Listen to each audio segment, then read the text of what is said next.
construção imponente que se destaca no centro de São Paulo. Estas imagens de computação gráfica antecipam como será o Templo de Salomão daqui a 4 anos. As colunas e as medidas grandiosas mostram algo muito diferente na paisagem.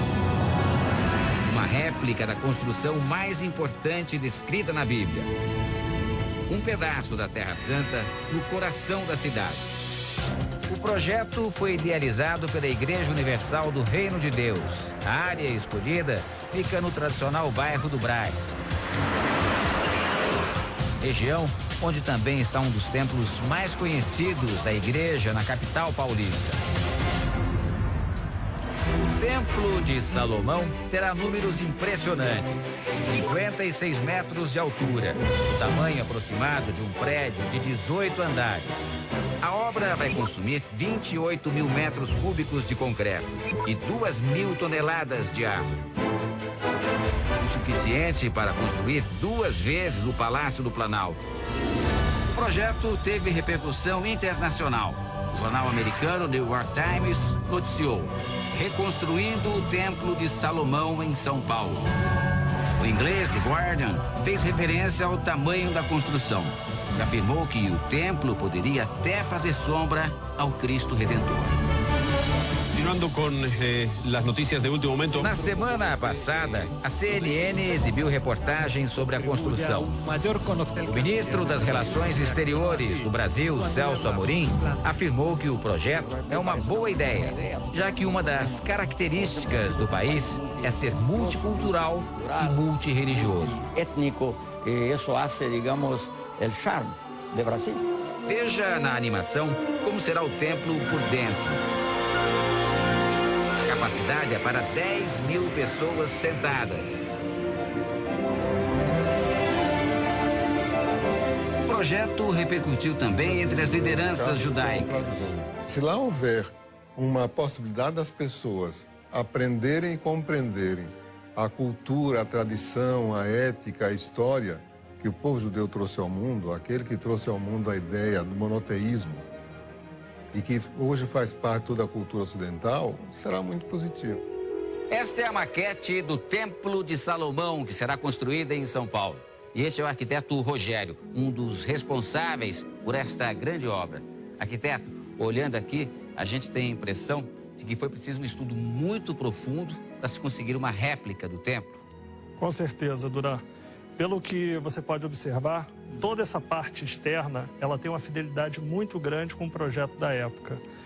E se a gente for pensar, ao entrar ali por aquela porta, toda essa atmosfera interna foi pensada de maneira que a pessoa que estiver dentro do templo, ela possa ser remetida ao passado, ou seja, ter a sensação da época vivida realmente por Salomão. Essa é a escala real do projeto, ou seja, essa proporção que você está vendo aqui, as pessoas, que parece uma formiga, essa é a escala que vai existir exatamente delas em relação à fachada do prédio.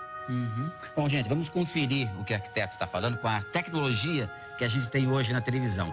É possível a gente se imaginar uma dessas pessoas aqui, ou então observando o templo aqui da frente em escala real. Eu e o arquiteto Rogério estamos num cenário virtual, bem em frente do templo, na proporção real de que as pessoas vão ver? Exatamente, Duran. Essa é a escala real do projeto. Para você ter uma ideia, a gente está falando da distância daqui até aquela primeira escada lá, 70 metros de distância. Quase um quarteirão daqui da frente até lá na escada? Exatamente. E a altura, então? Quando se fala na altura, é mais impressionante ainda daqui. Da altura, nós estamos falando do piso até aquela ponta lá de cima, a parte mais alta, em 56 metros de altura. E essa é a mesma sensação, quando as pessoas chegarem aqui na frente do templo, essa é a sensação que elas vão ter, é o tamanho que elas vão ver no templo. Exatamente. A gente parece uma formiguinha aqui em frente, né? Verdade.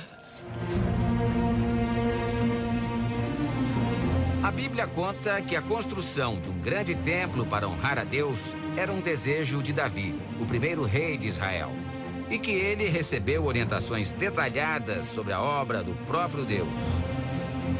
Como explica este especialista? O templo vai ser um marco de importância para o povo judeu. porque ele tem a ver com identidade, história e a aliança com Deus. Davi morreu antes de cumprir a missão, que coube ao sucessor dele, Salomão. O templo foi construído em Jerusalém e ficou pronto por volta do ano 960 a.C. E o rei Salomão entrou para a história como símbolo de sabedoria e riqueza. Os materiais aplicados na construção do templo foram essencialmente pedra e madeiras nobres. O teto era revestido de ouro.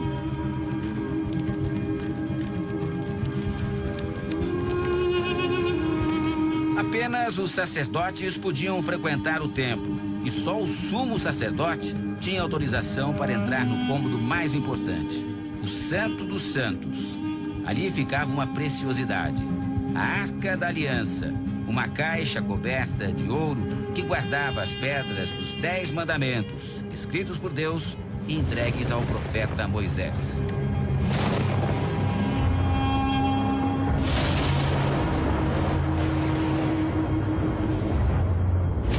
4 séculos após a construção, o Templo de Salomão foi completamente destruído pelos invasores babilônicos. A Arca da Aliança desapareceu.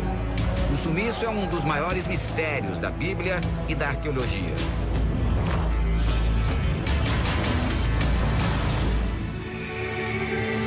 Anos depois, o templo foi reerguido, mas o chamado Segundo Templo também foi destruído. Desta vez pelos conquistadores romanos, no ano 70 depois de Cristo. Os judeus ficavam pela segunda vez sem o símbolo mais importante de sua fé.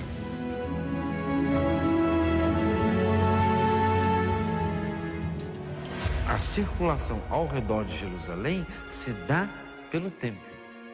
Jerusalém impulsiona o templo, mas é o templo que dá, de certa maneira, uma nova dimensão para Jerusalém, que não é mais só a cidade de Davi, ela passa a se tornar a cidade de Deus.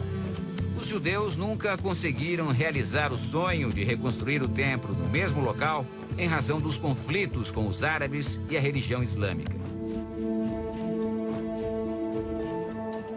A réplica que começa a nascer em São Paulo estará distante dos conflitos e pode se transformar num centro de peregrinação para judeus e cristãos do mundo inteiro. O custo da obra é avaliado em 300 milhões de reais. Os estudos para a construção começaram há mais de 4 anos. Hoje, 25 engenheiros e arquitetos trabalham no projeto. Ao todo, 2.000 trabalhadores vão ajudar a erguer o Templo de Salomão. E é sempre um desafio, uma obra dessa natureza. Por ser única, singular, não existe outra, não vão existir outras no mundo. As formas do templo vão remeter a períodos remotos, mas o engenheiro responsável e o arquiteto do projeto explicam que a réplica estará imersa em alta tecnologia. Um exemplo. Na época de Salomão, não havia luz artificial. Por isso, a iluminação do templo vai ficar camuflada e simular o brilho do sol.